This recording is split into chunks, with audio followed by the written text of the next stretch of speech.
रवि और प्रेरणा की छोटी सी प्यारी सी गृहस्थी थी। शादी को 6 साल हो गए थे। मधुर संबंध और प्रगाढ़ हो रहे थे। अनंत 2 साल का हो गया था। अब एक और मेहमान बस 4 to 5 महीनों में आने वाला था। खुशी खुशी जीवन की बगिया महक रही थी। रवि प्रेरणा का बहुत ख्याल रखता था। प्रेरणा ने भी जीवन के हर एक पल में रवि को हद से ज्यादा प्यार किया। शादी के 5 साल बाद भी यूं लगता कि जैसे अब भी दोनों प्यार में हैं और जल्द से जल्द एक दूसरे के जीवन साथी बनना चाहते हों। रिश्तेदारों और करीबी दोस्तों के अलावा शायद ही कोई समझ पाता था कि दोनों पति पत्नी हैं। हाँ, अनंत के कारण भले ही अंदाज लगा लेते थे, वरना नहीं यूं तो रवि और प्रेरणा की शादी अरेंज मैरिज के तरह हुई।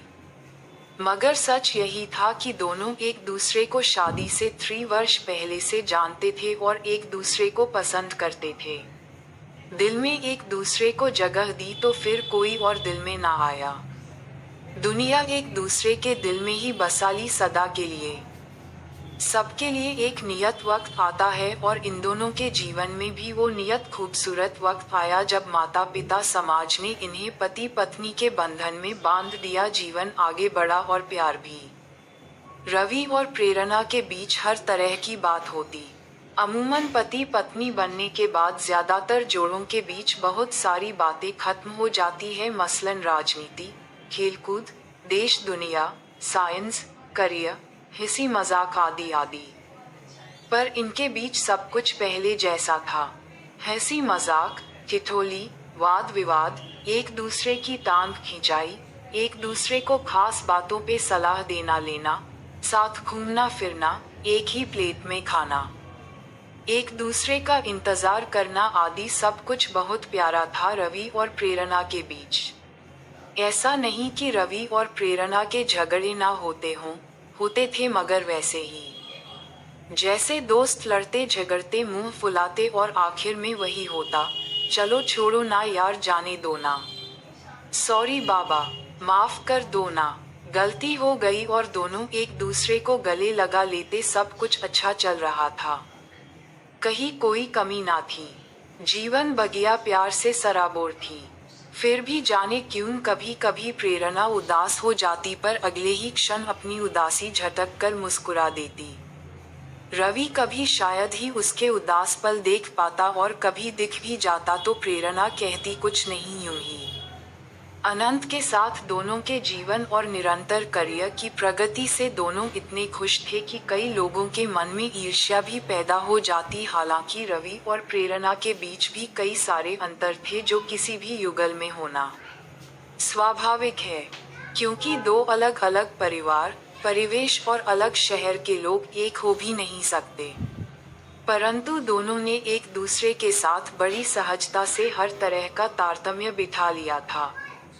प्रेम चीज ही ऐसी है जो स्व का त्याग कर दूसरे को खुश रखने की कला सिखा ही देती है।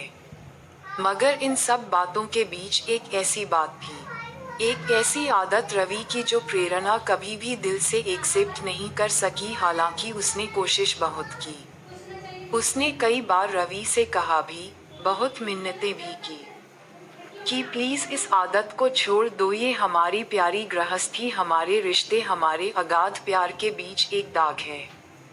कहते कहते तो अब 6 साल बीतने को थे। रवि ने जाने उस आदत को खुद त्यागना ना चाहा या उससे हुआ नहीं ये पता नहीं, जबकि कहते हैं कि दुनिया में जिंदगी और मौत के अलावा बाकी सब कुछ संभव है।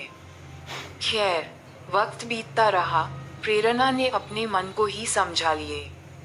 उसको याद आता कि सभी बड़े बुजुर्ग और बुद्धिजीवी लोगों का कहना है कि इस संसार में ऐसा कोई नहीं जिसको जीवन की संपूर्ण खुशियां मिल जाए। महान पार्श्व गायिका लता जी के गीत सुन मन को बहला लेती। हर किसी को मुकम्मल जहां नहीं मिलता, कभी जमी तो कभी आसमां नहीं मिलता। वो सोचती कोई बात नहीं, दुनिया में तो लोगों को ना जाने कितने गम हैं। मैं तो संसार की खुशकिस्मत लड़की हूँ जो रवि जैसा जीवन साथी है मेरा। यही सोच मन में उठती एक हल्की सी कसक को खुद अपने ही विचारों से रगड़ कर मिटा देती। मधुर पल और मधुर हो गए थे। नन्हे मेहमान के आगमन में बस 2 महीने की देरी थी। रवि जल्दी घर आता प्रेरणा को बहुत बहुत प्यार देता।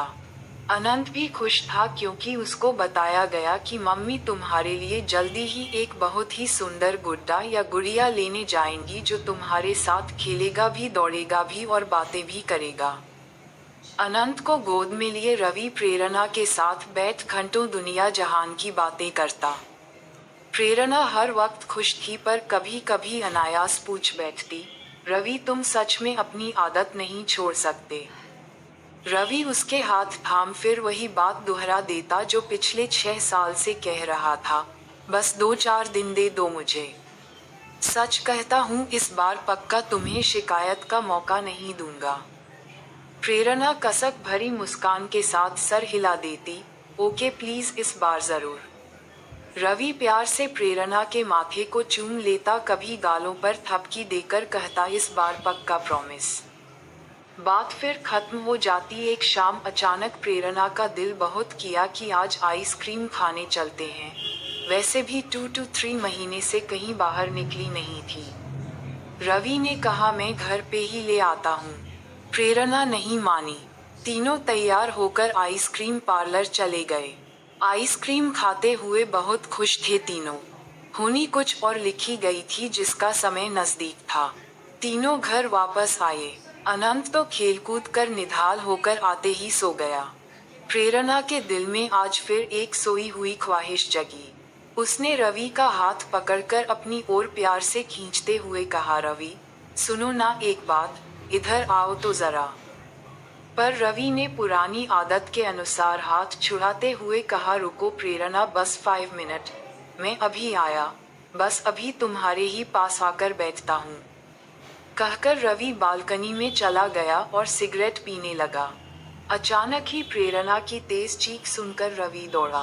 प्रेरणा वॉशरूम में लहूलुहान पड़ी थी। अब बस उसकी आंखें कुछ रह थी पर उसके मुंह से कोई आवाज नहीं निकल रही थी। रवि के प्राण ही सूख चले। उसने घड़ी भर बिना देर किए एम्बुलेंस बुलाया और प्रेरणा को कुछ ही पल में हॉस्पिटल पहुंचाया गया। तत्काल इलाज शुरू हुआ। रवि तब तक अपने माता पिता और प्रेरणा के घर वालों को भी खबर कर चुका था। सभी आ गए, सभी प्रेरणा के लिए चिंतित और दुखी थे। प्लीज लाइक सब्सक्राइब करना।